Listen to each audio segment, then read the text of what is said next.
Good evening, all. Today I'm starting the second lecture of our fast track batch for CA Inter May 23 students. In the first lecture, we had completed basic concepts. The background material of these lectures you can download from the link in the description box.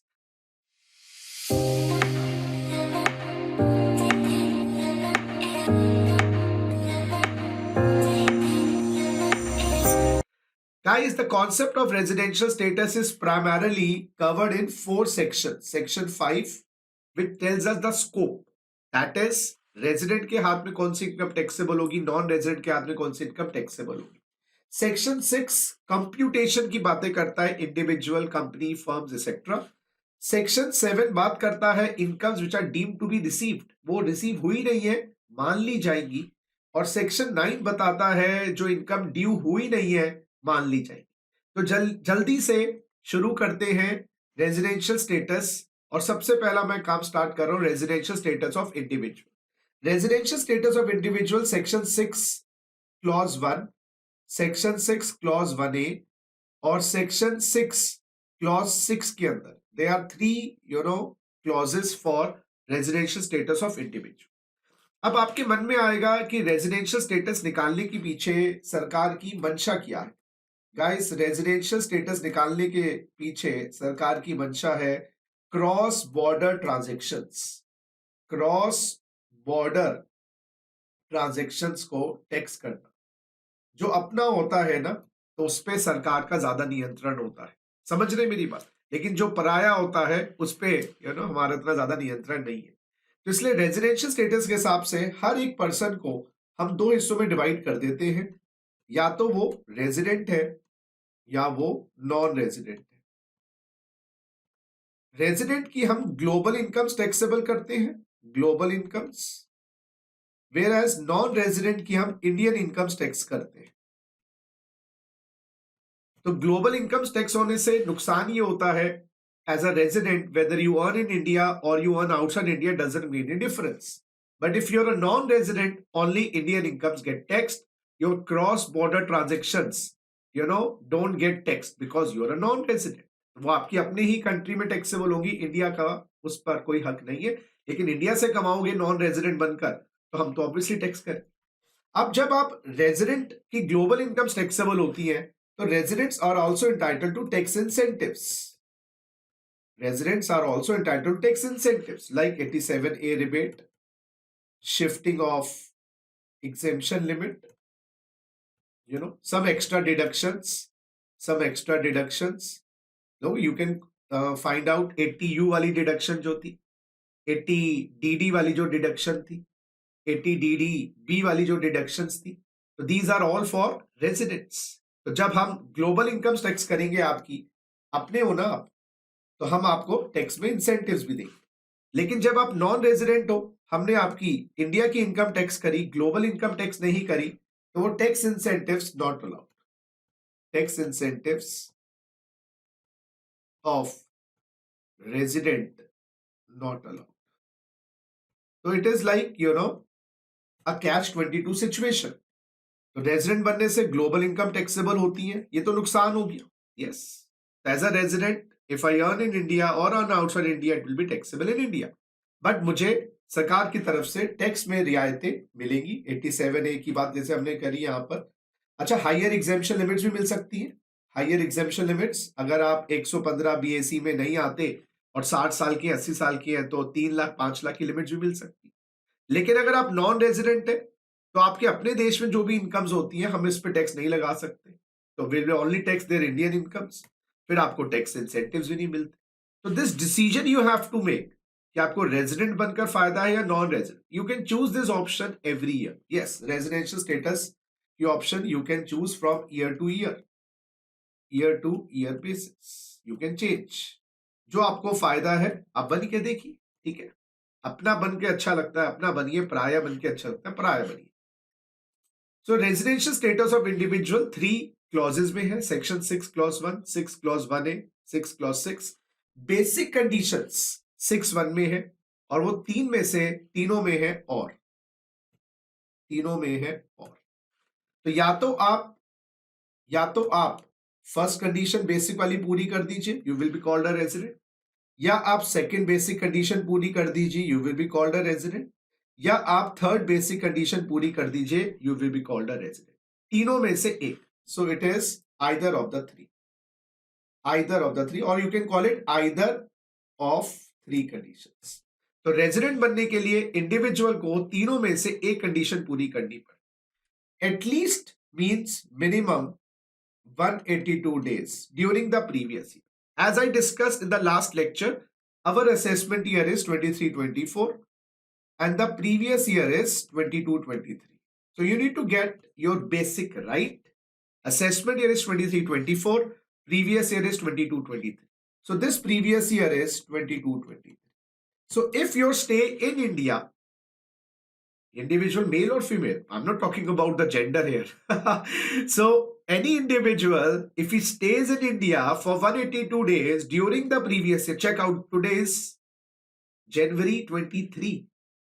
So from April 22 to March 23, if you remain in India for 182 days, that is approx half of the year, you will be called a resident. So this 182 days means continuous stay? No.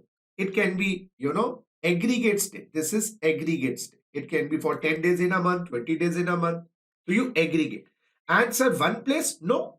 Whole of India. This is 182 days stay in whole of India. Sir, India is defined somewhere. Let us check. India is defined. Guys, India, I'll give the definition. Guys, India includes territory. Territory means the land area, the landmass. India includes territorial waters. India includes territorial waters which extend up to 12 nautical miles. 12 nautical miles. And 1 nautical mile is 1.852 kilometer. 1 nautical mile is 1.852 kilometer. So my dear friends, if I calculate it, so 12 multiplied by 1.852 comes approx 22.22 kilometers. Let's recap the things. India includes, what did I say? Territory. Territory means the land area. Territorial waters, 12 nautical miles. 1 nautical mile is 1.852. So 12 multiplied by 1.852 comes out to 22.22 kilometers. So approximately from the baseline, 22 kilometers of the water area is deemed as India. India also includes exclusive economic zones. Exclusive economic zones consist up to 200 nautical miles. 200 nautical miles from the baseline. After 12 nautical miles, for example, up to 12 nautical miles are territorial waters. The remaining 188 is exclusive economic zone and this is treated as a part of India. India also includes airspace. Airspace, where planes fly, airspace. India includes seabed. Seabed means, Hindi mein bole to patal lok. Patal lok, wahan par research is being carried out. You are in a submarine part of India. And it includes continental shelf. Continental shelf, my dear friends, is shallow extension of land mass near the sea. It is the area like this. This is the part of India. This is the water area. Sometimes there is some which is neither land, neither water. This is a continental shelf. All these are technical terms. Let's not go into the technical jargons. Territory. Territory means the land area. Territorial waters means the water up to 12 nautical miles. Exclusive economic zones up to 200 nautical miles. Airspace, Hawa. Seabed, Patal. Continental shelf is an area which is neither land, which is neither water. It's an extension of the land in the sea. So you need to be, for 182 days during the previous year, you will call the resident. But some people don't remain in India for 182 days. वो क्या करते हैं? 50, 60, 70, 80 दिन रहते हैं और फिर निकल लेते हैं. To catch those people, मछली को पकड़ने के 3 जाल ऐसे याद कर सकते हैं. मछली को पकड़ने के 3 जाल है. दूसरा जाल है minimum 60 days during the previous year 22-23 and 365 days during the 4 preceding year. 4 preceding previous year हो जाएंगे 21-22, 20-21, 19-20 और 18-19. ये नोट करके रखिएगा बिल्कुल. I want you to download the notes and scribble it on the notes itself. 21-22, 21-22,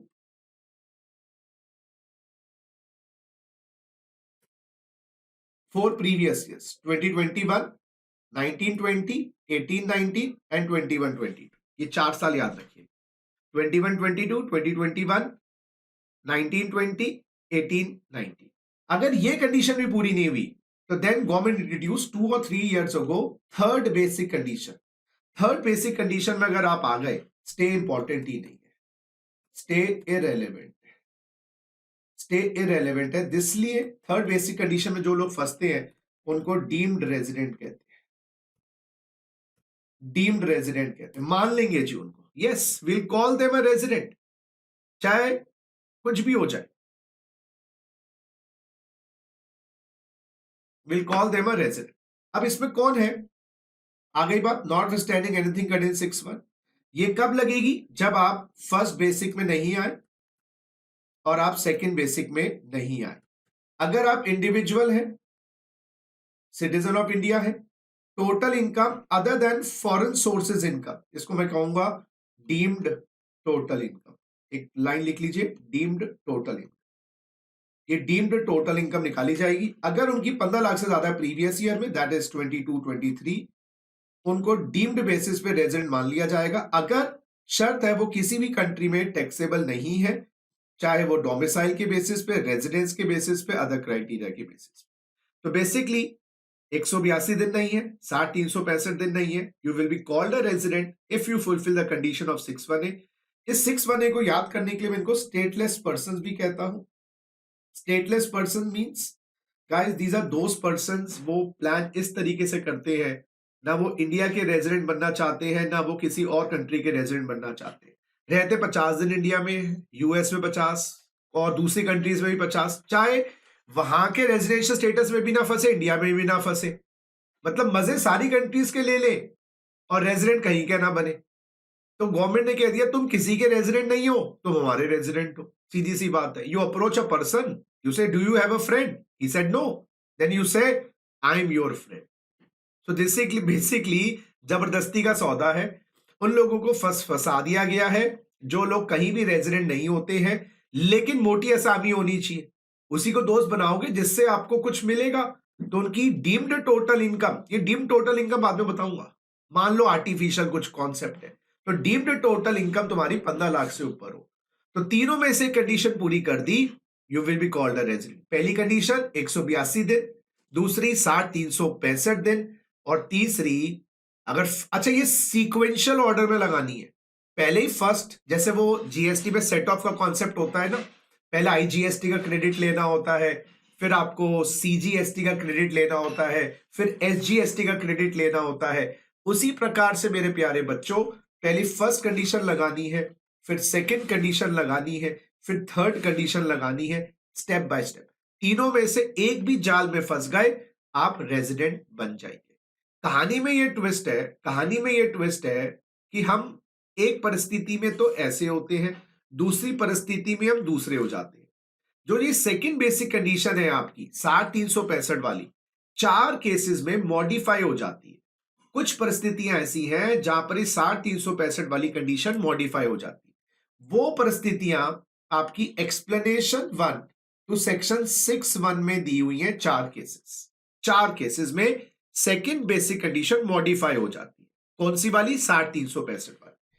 in the following case 1, 2, 3, 60 दिन substitute हो जाएंगे 182 दिन से.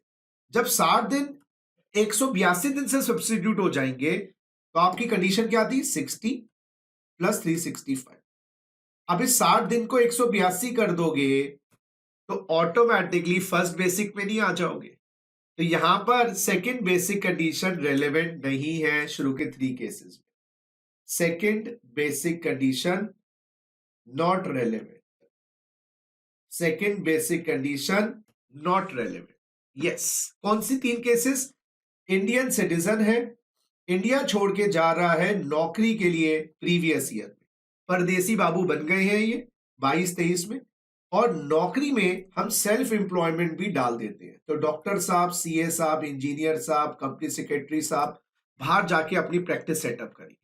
नौकरी में ओल्ड नौकरी का तबादला भी हो सकता है या नई नौकरी भी हो सकती है। बिजनेस सेटअप करने के लिए बाहर जा रहे हैं, देखो जी लॉ में खाली एम्प्लॉयमेंट लिखा है, सेल्फ एम्प्लॉयमेंट में बिजनेस भी डाल सकते हैं, ये डिबेटेबल इश्यूज है। वर्ड है एम्प्लॉयमेंट। एम्प्लॉयमेंट का मतलब एक तो ये कह सकते हैं कि एम्प्लॉयर एम्प्लॉयर रिलेशनशिप, एक रिस्ट्रिक्टेड मीनिंग दे, और दूसरा एम्प्लॉयमेंट का अगर हम वास्ट मीनिंग दे तो employment means any activity where you going to earn income. जो लोग ट्रीटमेंट के लिए जा रहे हैं, जो लोग बाहर अपना पेरेंट्स से मिलने जा रहे हैं, पढ़ाई के लिए जा रहे हैं, उनके लिए बेनिफिट नहीं है।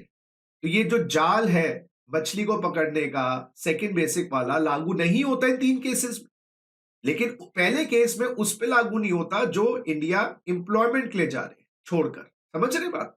एम्प्लॉयमेंट में सेल्फ एम्प्लॉयमेंट डाल सकते हो, बिजनेस डालना नहीं है, वो आप कहीं ना कहीं एग्जाम में दोनों view point, restricted view point और उसका लॉजिकल व्यू पॉइंट दोनों दे सकते। दूसरी केस में जहां पर सेकंड बेसिक कंडीशन लागू नहीं होती, Indian citizen working on Indian ship leaves India during previous year. तो यहां पर हमारे सेलर साहब हैं, शिप पे काम करते हैं, शिप इंडिया छोड़ के चली जाती है, और आपको पता ही है शिप आती है, टाइम लगाती है, तो एक इंसेंटिव के तौर पे दे रहे हैं कि आपके ऊपर भी सेकंड बेसिक कंडीशन नहीं है। तो even if you are in India for 60 plus 365 days, हाँ फर्स्ट बेसिक पूरी ना हुई हो, फर्स्ट बेसिक का जाल तो सभी के लिए, सेकंड बेसिक से बाहर निकाल देंगे। जो इंडियन सिटीजन है, शिप पे काम करते हैं, इंडिया छोड़ के चले जाते, ये वाला पॉइंट अभी टेम्परेरीली होल्ड कर रहे हैं, जो ये वाली बात है। तीसरा कंडीशन है इंडियन सिटीजन है, यस इंडियन सिटीजन है, या पीआईओ है, person of Indian origin, India आ रहे हैं, विजिट के लिए आ रहे हैं प्रीवियस ईयर में। यहां पर प्रीवियस ईयर का मतलब है 22-23। तो ये हमारे बाहर चाचा जी, बुआ जी, फूफा जी जो सेटल्ड है, वो इंडिया विजिट करने के लिए आ रहे हैं, आएंगे और जाएंगे, इंडिया की मेहमान नवाजी का लुफ्त उठाएंगे, रहेंगे नहीं। तो गवर्नमेंट ने कहा आप आराम से आइए और चले जाइए, 182 ना पूरा करिए, 60 हो रहा है कोई दिक्कत नहीं, 70 हो रहा है कोई दिक्कत नहीं, 182 नहीं, 181 डेज तक आइए, मेहमान नवाजी का लुफ्त उठाइए और चले जाइए। ये पीआईओ कौन है? बहुत बार ऐसा होता है इंडियन सिटीजन्स जब बाहर सेटल हो जाते हैं तो वो इंडियन नागरिकता उनको छोड़नी पड़ती है, क्योंकि बाहर की सिटीजनशिप लेनी पड़ती है, आपको बाहर का पासपोर्ट मिलेगा, बाहर में बेनिफिट्स मिलेंगे, और इंडिया में डुअल सिटीजनशिप का कॉन्सेप्ट तो है नहीं। इंडियन नागरिकता ऑटोमेटिकली आपको छोड़नी पड़ेगी। अब प्रॉब्लम ये आ जाएगी, आप तो फॉरेन सिटीजन बन जाएंगे, क्योंकि जो सेकंड बेसिक कंडीशन से गवर्नमेंट ने रियायत दी है ये इंडियन सिटीजन्स को दी है, यहां पर भी इंडियन सिटीजन। अब आप तो रह गए परदेसी बाबू, क्योंकि आपने इंडियन सिटीजनशिप छोड़ दी है, जैसे ही आपने बाहर की नागरिकता ली इंडियन सिटीजनशिप खत्म हो जाएगी। इसलिए गवर्नमेंट ने कहा आपका खून तो हिंदुस्तानी है, पीआईओ तो हो, आ जाओ, आप भी आओ, मेहमान नवाजी का लुत्फ उठाओ।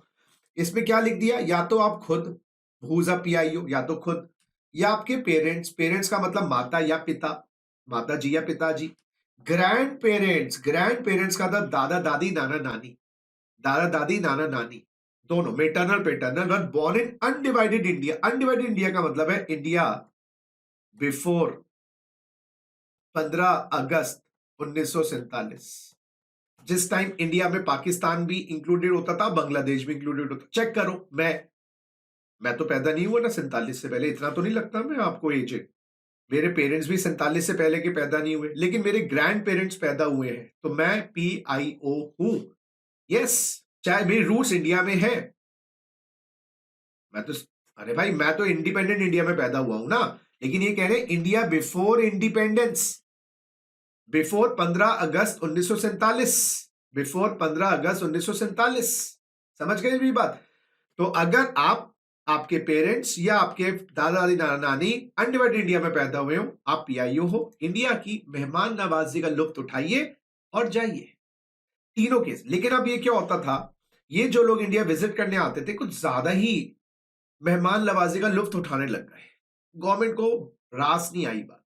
गवर्नमेंट ने कहा तुम तो बहुत मजे ले रहे हो इंडिया के, इतना कोई, पहले तो वो माँ की तरह है ना, पहले तो बेनिफिट देते हैं, बच्चों को बिगाड़ते हैं माँ बाप, है ना, फिर बच्चे बिगड़ जाए तो टाइट करते हैं। तो गवर्नमेंट ने कहा केस 3 में आप जब आओगे, अगर आपकी डीम्ड टोटल इनकम, ये वही डीम्ड टोटल इनकम है जो 618 में भी आई थी, 15 लाख तक है, अगर आपकी डीम टोटल इनकम है तो आप केस 3 में आओगे, यानी कि 15 लाख तक कमाने वाले हमारे चाचा ताऊ फूफा जो बाहर सेटल्ड है वो इंडिया विजिट कर सकते, सेकंड बेसिक कंडीशन नहीं लगेगी। लेकिन अगर आपकी डीम टोटल इनकम 15 लाख से ऊपर है तो आप केस 4 में आ जाओगे, आप केस 4 में आ जाओगे।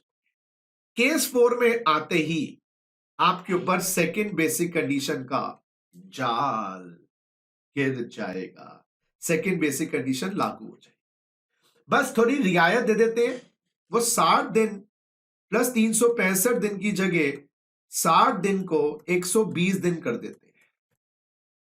अच्छा, तो अब सुन लो मेरी बात।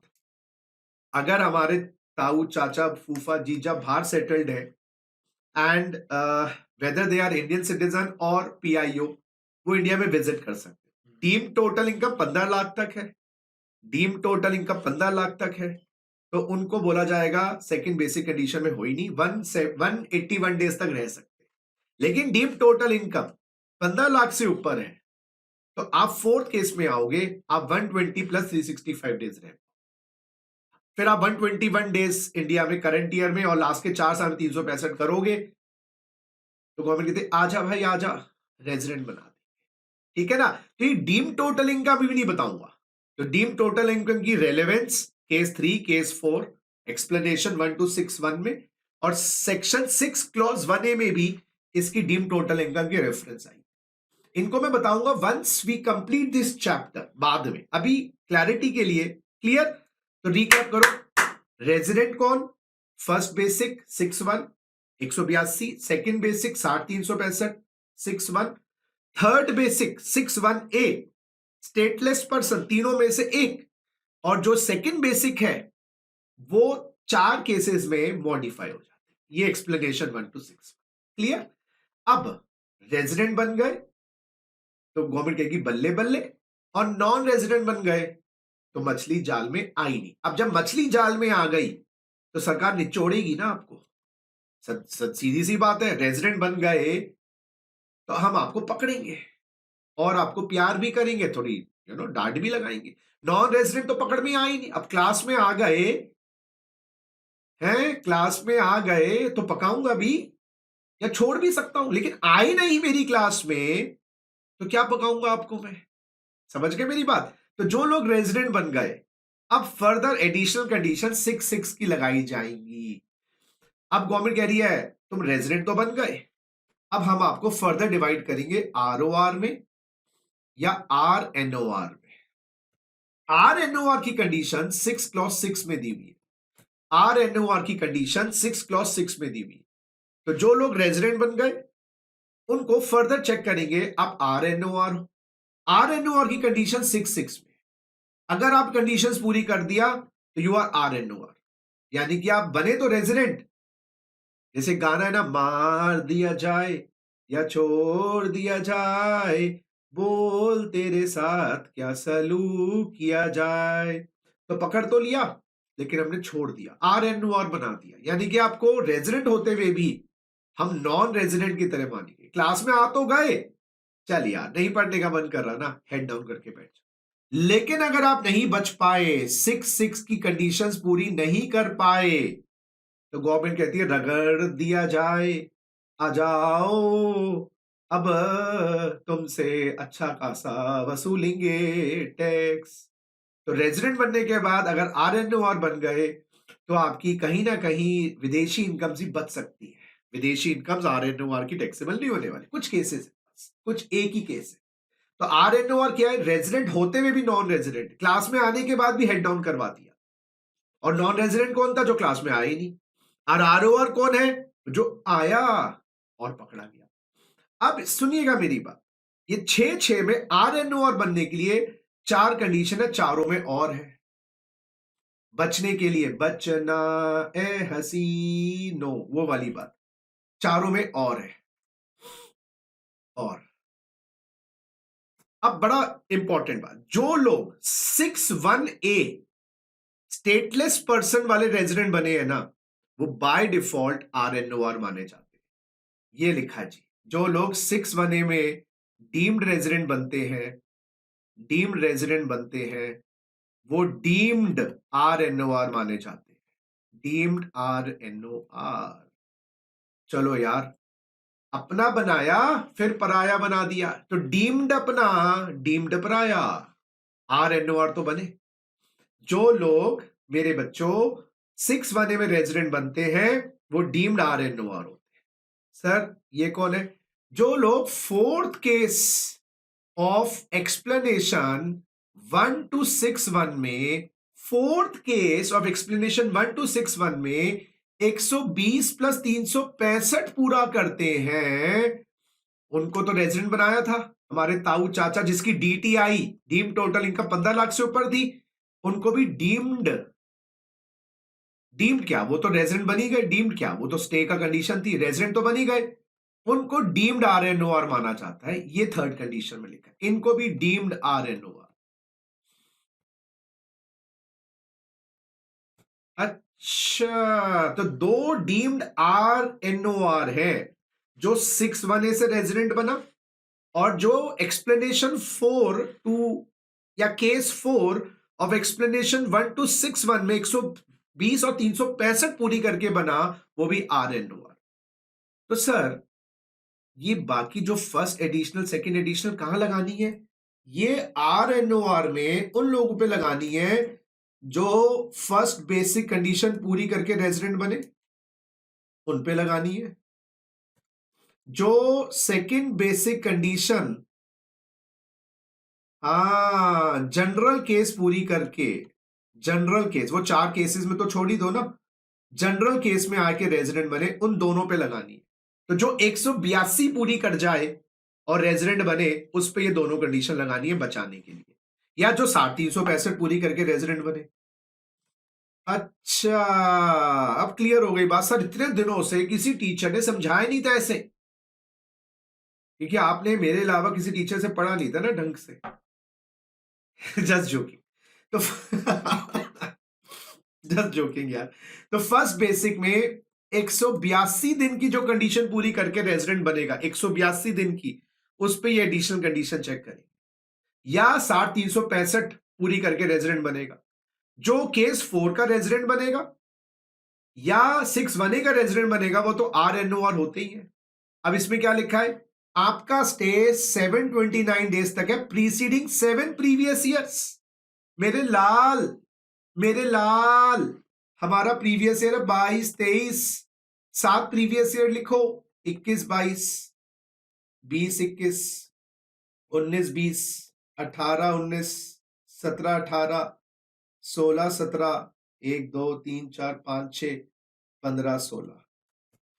देखो जी, ऑनलाइन क्लास चल रही है, सामने बच्चे हैं नहीं, I am recording the lectures. कोई गलती हो जाए तो बता दीजिएगा चैट बॉक्स में मेरे प्यारे बच्चों, और लाइक करो ना करो, एप्रिशिएट करो ना करो, डेप्रिशिएट भी करो ना करो, अनलाइक करो ना करो, ये बताओ आपको कुछ समझ आ रहा नहीं आ रहा। That is very important for me, क्योंकि what I feel in life, जो मैं कर रहा हूं वो आप लोगों के बेनिफिट के लिए कर रहा हूं। तो आप लोगों को समझ आ रहा नहीं आ रहा, कमेंट बॉक्स में लिखिए, और क्या चाहिए आपको, मैं प्रोवाइड करने को रेडी हूं, मैं मेहनत करने को रेडी हूं आप लोगों के साथ। आप बताओ सही, एक बार अपना हाथ मुझे दो। नहीं, मैं शादीशुदा हूं, लेकिन एक बार अपना हाथ देके, टेक्स्ट की जो भी आपकी नीड्स है सब्जेक्ट को लेकर, I am there for you as a friend, philosopher, guide, बड़ा भाई, मैं आपके साथ खड़ा हूं। तो इसलिए बहुत इंपॉर्टेंट है कमेंट बॉक्स में, आई डोंट रिक्वायर एप्रिसिएशन और अब मैं उस लेवल की बात नहीं करता कि मुझे कोई लाइक अनलाइक करे। मुद्दा यह है कि जिस मुहिम पे मैं निकला हूं, वो मुहिम आपके लिए है। तो आप मुझे बताओ, क्या आपको और चीजें चाहिए, क्या प्रॉब्लम आ रही है, कहां डिस्कशंस करनी है मेरे साथ, बताओ। आपका feedback, feedback is the right word, that is very important for मी, कि आपको क्या चाहिए, नॉट बाय क्वालिटी। वो तो मैं 15 साल हो गए पढ़ाते हुए दोस्तों, वो अब उस बात पे मुझे डाउट नहीं है। हाँ, स्टार्टिंग में जब पढ़ाता था मुझे लगता था कि मैं सही काम कर रहा हूं या नहीं काम कर रहा हूं, कहां फंस गया, but I followed my heart, and I'll say to you also, follow your heart. बड़ी से बड़ी कुर्बानी भी देनी पड़े, अपने दिल की सुनना, किसी के बाप की सुनने की जरूरत नहीं है, अपने बाप की सुनने। सो 21 22 20 21 19 20 18 19 17 18 16 17 15 16 729 डेज से ज्यादा स्टे नहीं, यानी कि 2 साल पूरे नहीं हुए, या नॉन रेजिडेंट हो 9 out of 10 preceding 10 prior years, तो 3 साल और ऐड कर दो इसमें, तो 14 15 13 14 12 13, तो 10 सालों में 9 एनआर। तो 6 की कंडीशंस रिकैप करो। जो फर्स्ट बेसिक में रेजिडेंट बन गया, फर्स्ट बेसिक, अच्छा ऐसा करें, लो मैं आपको एक समरी बना देता हूं, सुपर सुपर डुपर समरी। सबसे पहला step 1, check 182 days during previous year, if yes go to step, अभी स्टेप बताता हूं कौन सा, 4 होना चाहिए, 4, if no go to step 2, ये पहली कंडीशन। Step 2, check covered under special cases, हाँ स्पेशल केसेस, वो 4 केसेस हैं एक्सप्लेनेशन 1 वाले, केस 1 2 3 में कवर्ड हो गए, केस 1/2 केस 3 तीनों में कवर्ड, तीनों में, अरे यार बाबलो, एक में कवर्ड, केस 1 केस 2 केस 3 में कवर्ड हो गए, कवर्ड हो गए, कवर्ड हो गए इन तीनों केसेस में, तो second basic condition not applicable. फिर आपको स्टेप 3 में जाना है, अगर आप कवर्ड नहीं हुए, नॉट कवर्ड, तो फिर आप केस 4 में जाओ, go to case 4, go to case 4, फिर केस 4 में चेक करो,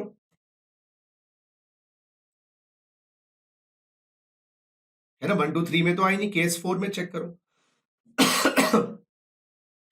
अच्छा केस 4 में, नहीं नहीं ऐसा करो ना, देखो केस 1 2 3 में कवर्ड हो गए, second basic condition not applicable, step 3 में जाइए, देखो जी case 1,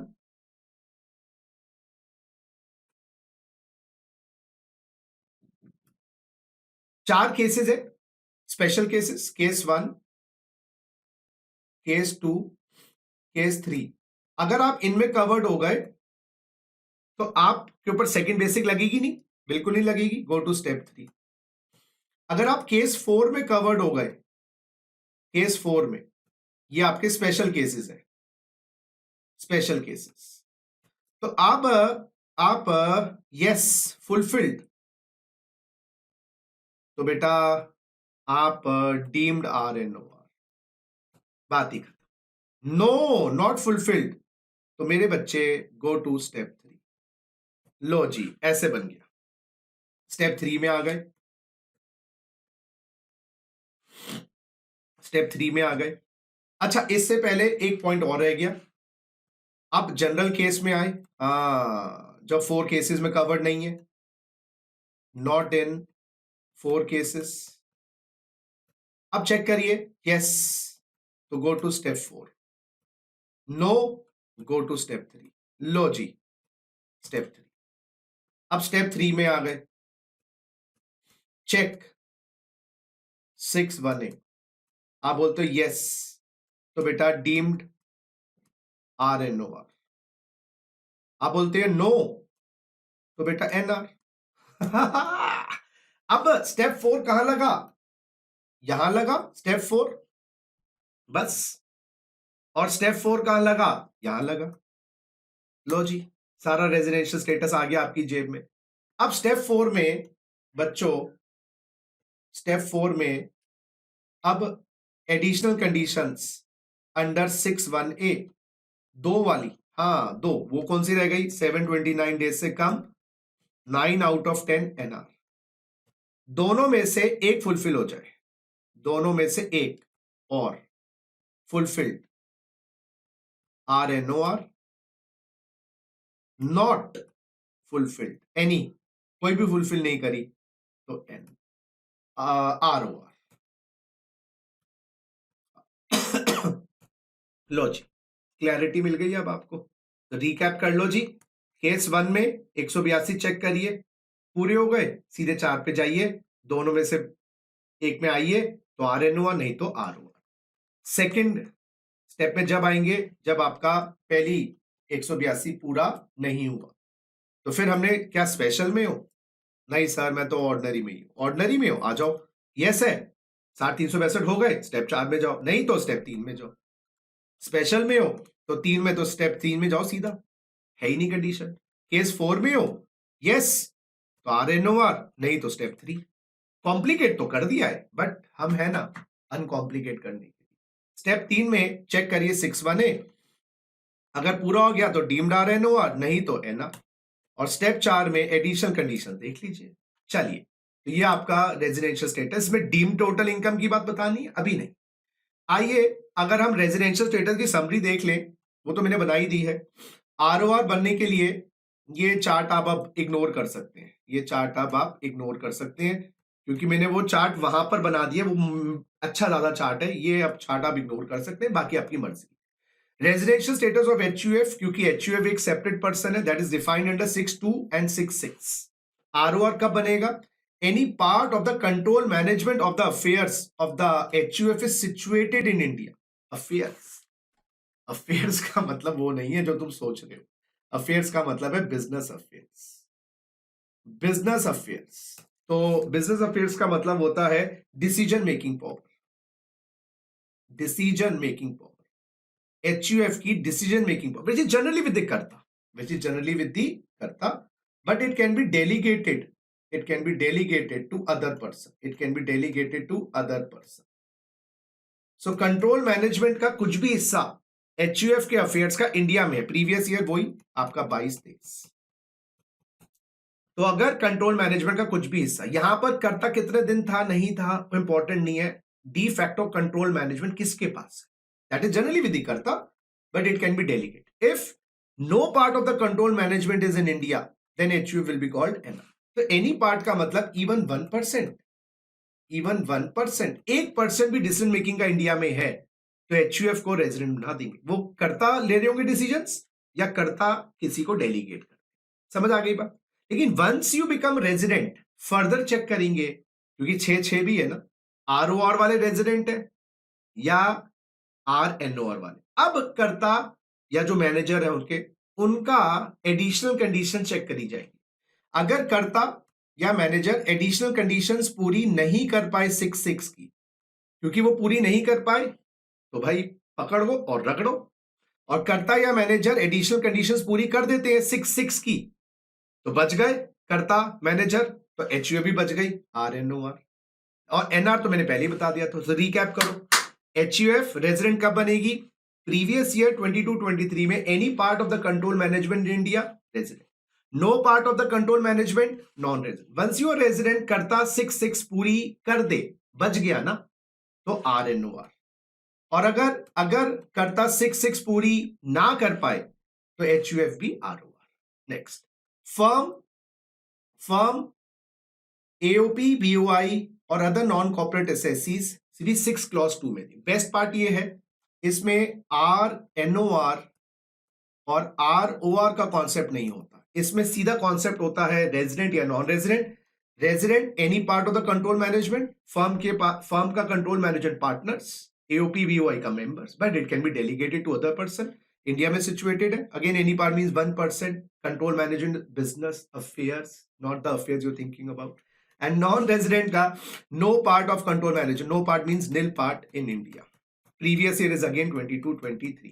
So comparatively, the most difficult concept to understand residential status is for individual, whereas HUF is less difficult, and for a firm's AOP it becomes so easy. Then residential status of a corporate SSC 6(3), very simple. If you are an Indian company, by default deemed as residents. Indian company is deemed as residents. By default, they are treated as residents. Whereas foreign companies, which are companies incorporated outside India, if their POEM, place of effective management, is in India, place of effective management means key managerial and administrative decisions are taken in India. Though they are circulars being issued, but for CA Inter, those circulars are not in the syllabus. So to cut the long story short, Indian company by default are resident, whereas foreign companies become a resident only if the place of effective management is in India. If a foreign company, the place of effective management is not in India, that is outside India, POEM outside India, so they will be called a non-resident. And other assessees, guys, other assessees will include local authorities, and artificial judicial persons. Local authorities and artificial judicial persons. Again, the concept is same as 6.2, any part and no part. So the primarily focus of our studies is individual in nature, but you need to be knowing. So this was all about the calculation of residential status. And now we are coming to section 5. Section 5 is, now एक बार ये तो पता लग गया बीड़ू, आप ROR हो या आप RNOR हो या NR हो.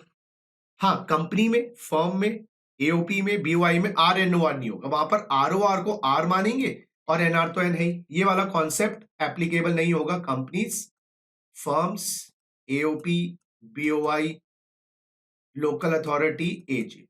तो वहां ये कॉलम एप्लीकेबल नहीं होता. वहां ROR मींस R. ठीक है ना. अब गवर्नमेंट क्या कहती है, अब आपने एक बच्चा जो एब्सेंट है नॉन रेजिडेंट बना दिया था, जो क्लास में आया ही नहीं. ROR कौन था, जो प्रेजेंट है, जिसको गवर्नमेंट पिटाई करेगी, और ये प्रेजेंट था RNOR, जिसकी नो पिटाई. नो पिटाई.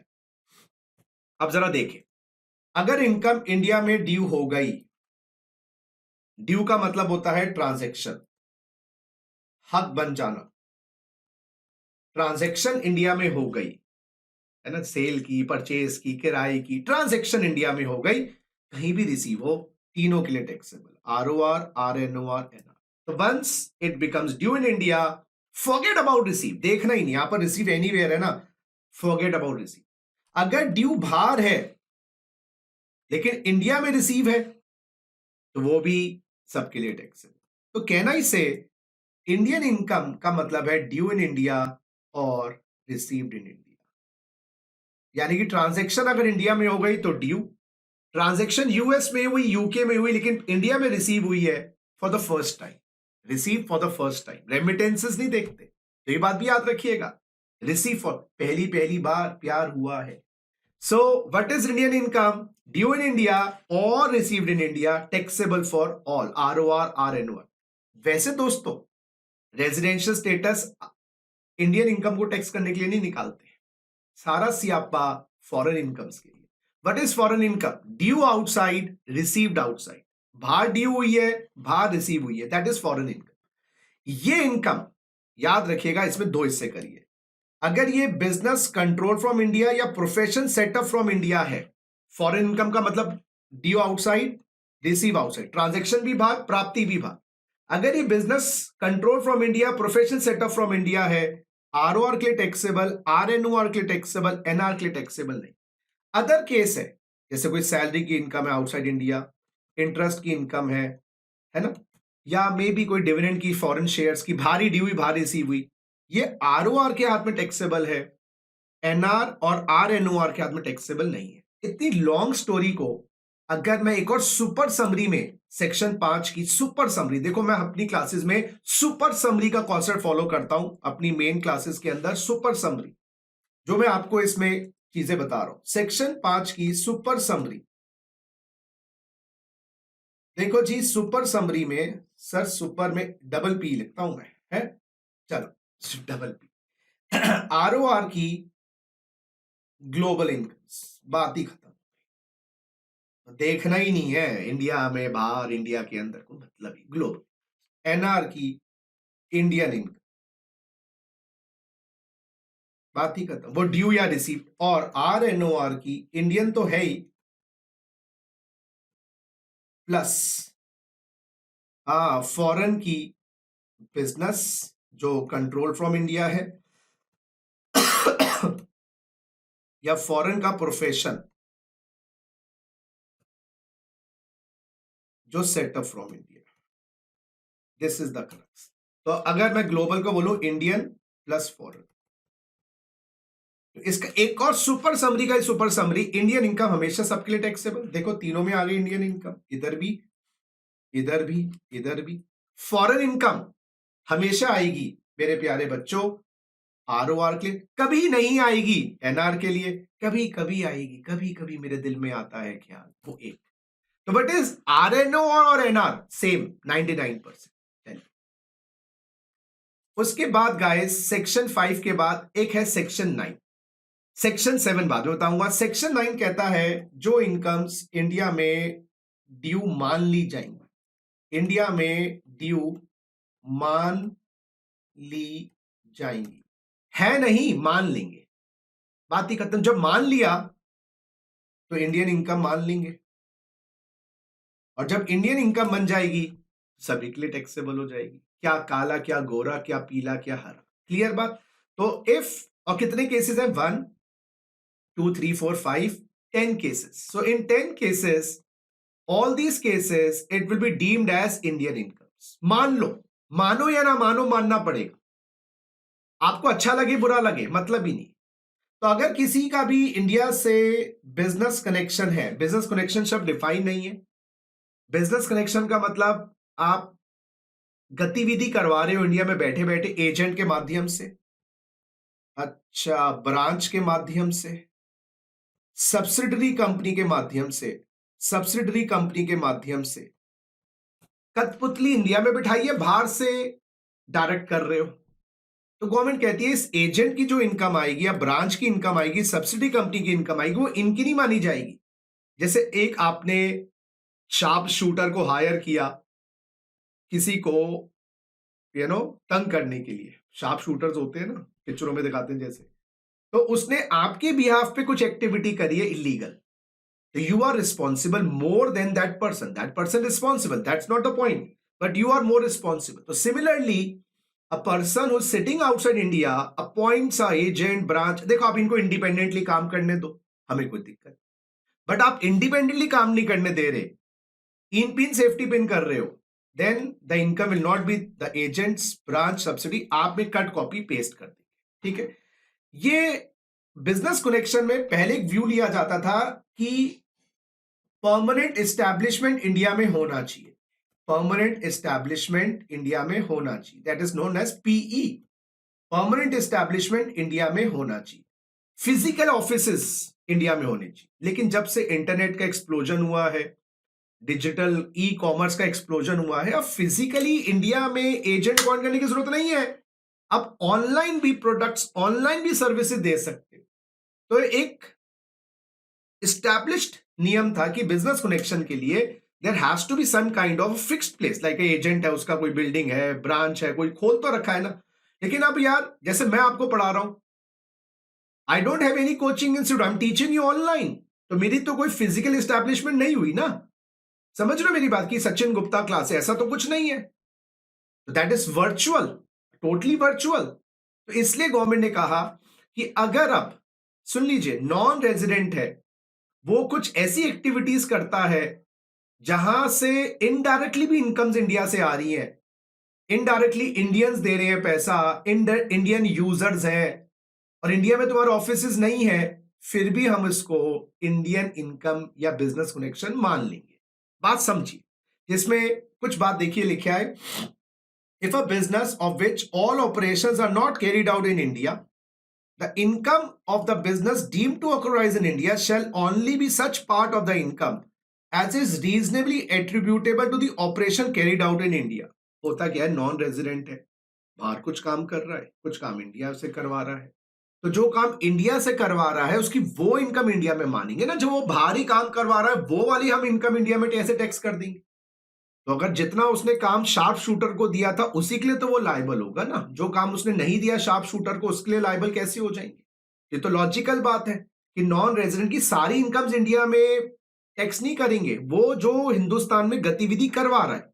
अब जरा देखो, हिंदुस्तान में जो गतिविधि हो रही है, income attributable to the operation carried out India shall include कि आपकी हिंदुस्तान में जो गतिविधि है जो पीई के थ्रू आ रही है वो तो बिजनेस कनेक्शन में आती है, ये ई कॉमर्स की ट्रांजेक्शन्स, आप एडवर्टीजमेंट सेल करते हो, आप डिजिटल स्पेस देते हो, such advertisements which target customers who resides in India और customer who access the advertisement through internet protocol address located in India. तो गूगल वाले हैं, फेसबुक वाले हैं, ट्विटर वाले हैं, डिजिटल स्पेस देते हैं जहां पर कंपनियां उन पे अपने ऐड चलाती हैं, उनसे उनको कमाई होती है।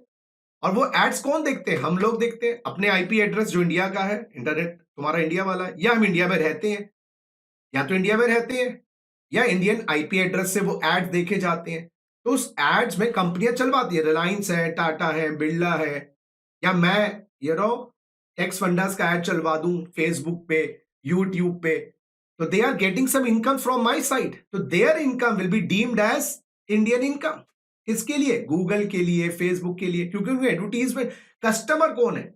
अच्छा, यूएस में मैं ऐड चलवाऊं, है ना, टेक्स फंडास के लिए यूएस की कोई क्लासेस है, तो फिर उसका इंडिया का रेजिडेंट तो नहीं देख रहा ना उस ऐड को। तो अगर वो एडवर्टीजमेंट स्पेस या डिजिटल स्पेस गूगल फेसबुक देते हैं और उसका कस्टमर उस ऐड का इंडिया में रहता है, या वो इंडियन इंटरनेट आईडी से उसको एक्सेस करता है, मे बी इंडिया में रहता ना हो, इंटरनेट रोमिंग पे हो, दुबई में बैठा हो, तो है तो आईपी एड्रेस इंडिया का ना, तो है इंडियंस को टारगेट करता है वो ऐड, या इंडियन आईपी एड्रेसेस जो इंडियन इंटरनेट एड्रेस से एक्सेस करते हैं। देखो कहां तक गवर्नमेंट पहुंच रही है। दूसरी बात, sale of data collected from a person who resides in India or from a person who uses internet protocol address located in India।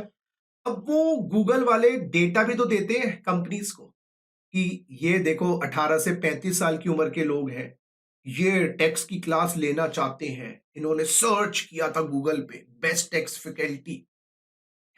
तो डेटा भी बेचते हैं। तो वो डेटा किसको बेचा है?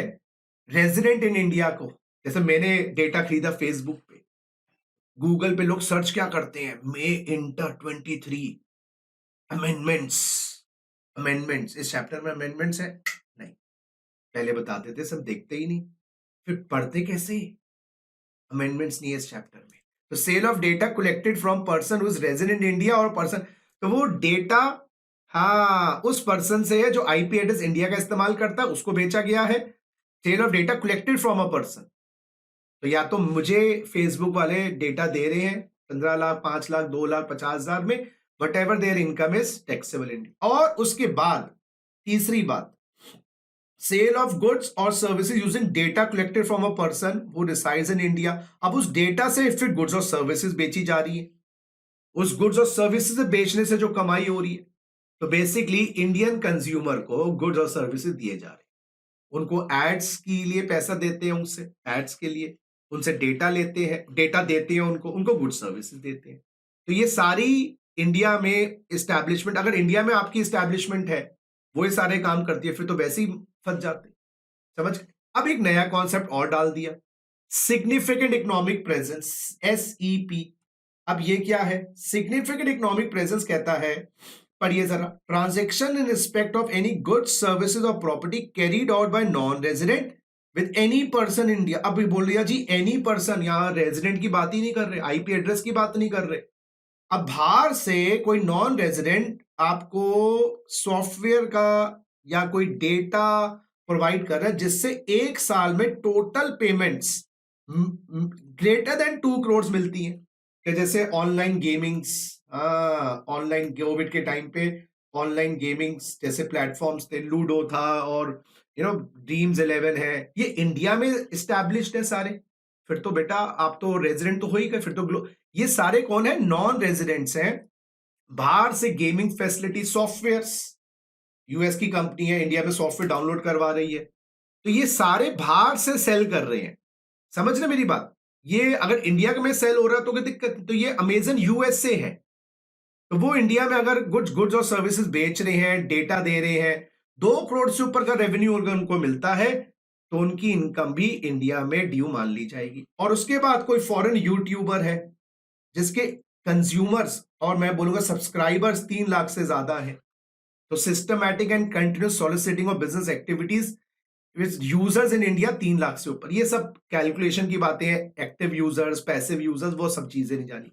तो एक तो यूजर कंडीशन है, तो बाहर का कोई चैनल, कोई व्लॉगर, ब्लॉगर, यूट्यूब चैनल्स के कंज्यूमर्स, सब्सक्राइबर्स इंडिया से 3 लाख से ज्यादा के हैं, या पेमेंट 2 करोड़ से ऊपर है, इनको भी बिजनेस कनेक्शन में डाल दिया जाए। उसके बाद एग्रीमेंट कहां था, रहता कहां हो, वो कुछ इंपॉर्टेंट नहीं। तो ये सब ई कॉमर्स ट्रांजेक्शन्स को टैक्स करने के लिए गवर्नमेंट ने किया। उसके बाद अगर इंडिया से प्रॉपर्टी से, इंडिया की एसेट से कोई इनकम कमाते हो, इंडिया में ड्यू मानेंगे, इंडिया की जमीन, इंडिया की एफडी, इंडिया की डिबेंचर्स। इंडिया का कैपिटल गेन इंडिया की एसेट्स है, यानी कि शेयर्स बेचे इंडिया के, इंडियन कंपनी के, लैंड बेची इंडिया की। तो अगर रेवेन्यू इनकम्स भी इंडियन सोर्स से इंडिया में टैक्सेबल, कैपिटल इनकम्स भी इंडियन सोर्स से इंडिया में taxable. Salary from service rendered, India में अगर आप नौकरी करते हैं, चाहे 5 दिन करी, 6 दिन करी, सैलरी एज इंडियन इनकम। तो इंडिया की नौकरी इज इंडियन इनकम।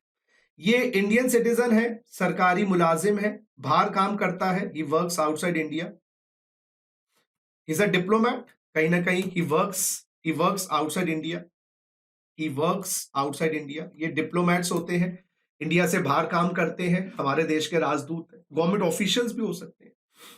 हाँ, तो ये इनके पास डिप्लोमेटिक इम्यूनिटी होती है, बाहर टैक्सेबल होते नहीं है, तो इनकी सैलरी इंडिया में टैक्सेबल होती है। काम बाहर करते हैं, टैक्सेबल, लेकिन अलाउंस और परक्विजिट एग्जेम्प्ट है, यानी कि उनकी सैलरी टैक्सेबल है, बोनस टैक्सेबल है, कमीशन टैक्सेबल है। हाँ जी, वो सब चीजें टैक्स, अलाउंस पर 9 आइटम थे ना सैलरी में, 2 को छोड़ दो, 7 टैक्सेबल इंडिया। ठीक है। Dividend from Indian company deemed as Indian income, Reliance के शेयर्स, टाटा के शेयर्स हैं, तो सर उसमें आ जाता है ये तो रेवेन्यू इनकम्स में। हाँ सर, वो तो यहां पर भी आ जाता, स्पेसिफिकली गवर्नमेंट ने अलग से लिख दिया। तो डिविडेंड इंडियन कंपनी का इंडियन इनकम। ये तीनों 7, 8, 9 को मैं, बच्चों में बहुत कंफ्यूजन होती है, मैं इसको समराइज कर देता हूं, 7, 8, 9 को समराइज कर देता हूं थोड़ा आप लोगों के लिए। 7 + 8 + 9, देखो जी, किसी को भी इंटरेस्ट मिलता है, रॉयल्टी मिलती है, फीस फॉर टेक्निकल सर्विसेज मिलती है। किससे मिलती है? रिसीव हुई है या रिसीवेबल हो, रिसीव्ड है गई या रिसीवेबल हो, कहां से? गवर्नमेंट ऑफ इंडिया से। तो बेटा ये इंडिया में ड्यू मान ली जाती, इंडियन इनकम। कौन सी इंडियन इनकम? ये वाली बेटा, ऊपर वाली। अच्छा, किसी रेजिडेंट से मिलती है, लेकिन अगर रेजिडेंट ऑफ इंडिया से मिलती है, सेक्शन 9 लग जाता है। लेकिन रेजिडेंट ने इसको फॉरेन बिजनेस प्रोफेशन के लिए लिया है, फॉरेन बिजनेस प्रोफेशन या फॉरेन इनकम कमाने के लिए लिया है, तो बेटा इसको इंडियन इनकम का दर्जा नहीं मिलता, नॉट इंडियन इनकम। ये सेक्शन 9 में कवर्ड नहीं होती। अदर केस में बच्चे कवर्ड हो जाती, सेक्शन 9 में कवर्ड इंडियन इनकम। ठीक है। और अगर ये नॉन रेजिडेंट से मिलता है, और अगर ये इंडिया के बिजनेस प्रोफेशन के लिए है, इंडिया बिजनेस प्रोफेशन, तो बच्चे ये सेक्शन 9 में कवर्ड होती है इनकम। और अगर अदर केस है बच्चे, तो सेक्शन 9 नहीं लगता। आ जाइए, तो सरकार से मिला, गवर्नमेंट ऑफ इंडिया से मिला, central state government, interest royalty, गई भैंस पानी में। रेजिडेंट से मिला, आप और मुझसे।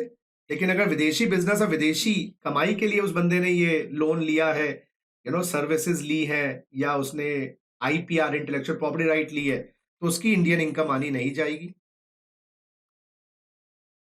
और अगर अदर केस है, तो सेक्शन 9 मान लिया जाएगा।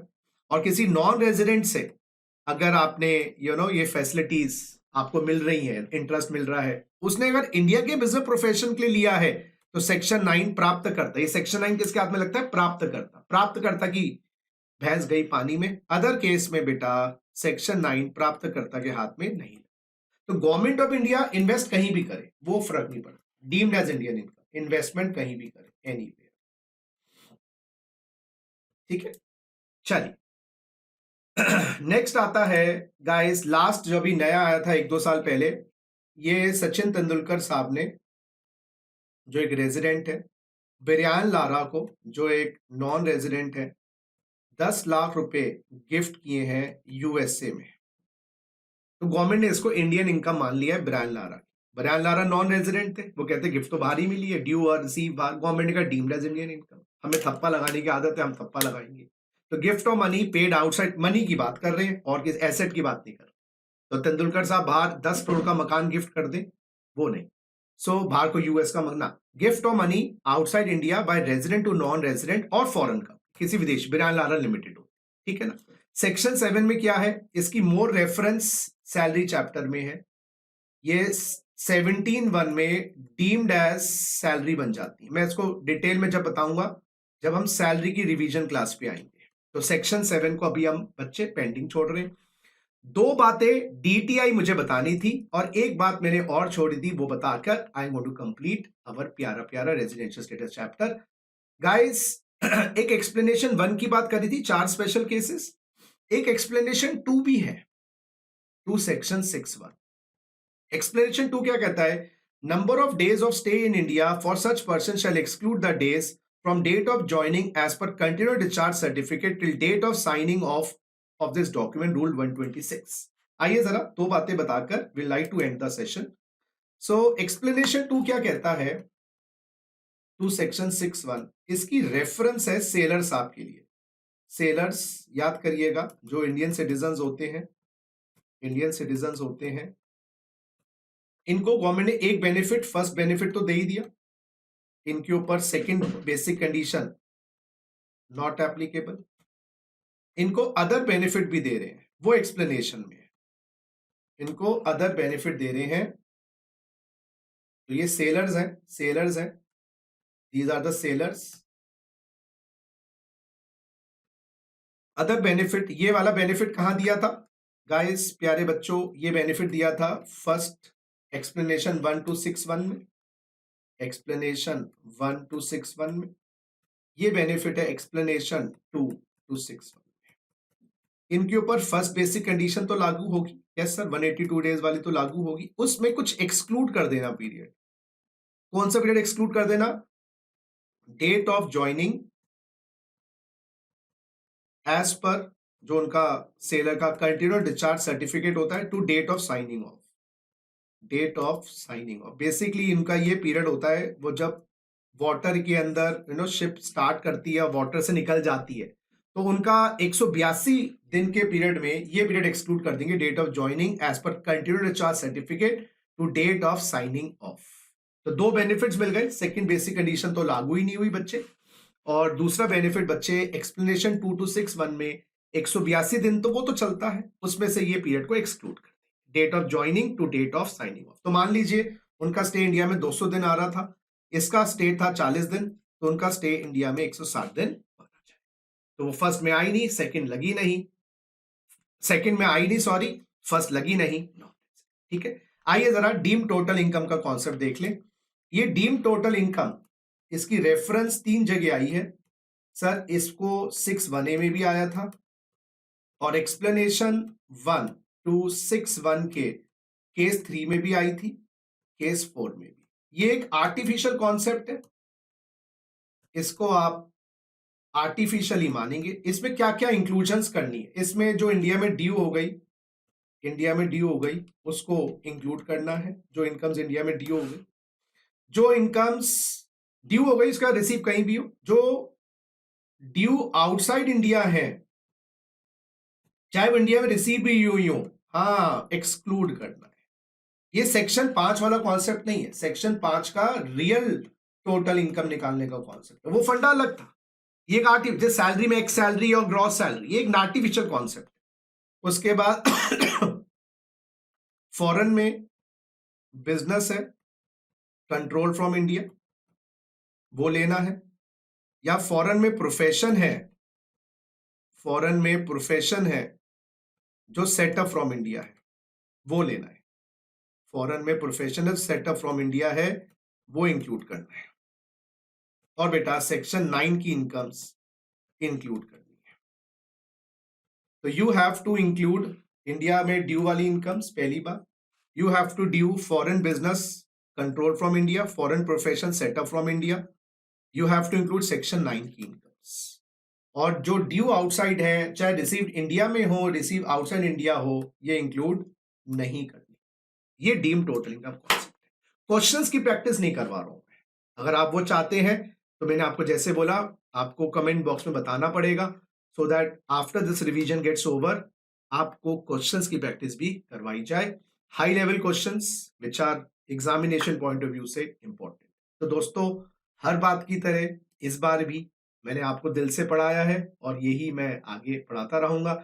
नेक्स्ट क्लास में अपन लोग स्टार्ट करेंगे अपना तीसरा chapter which is house property. Take care और दिल की सुनिए।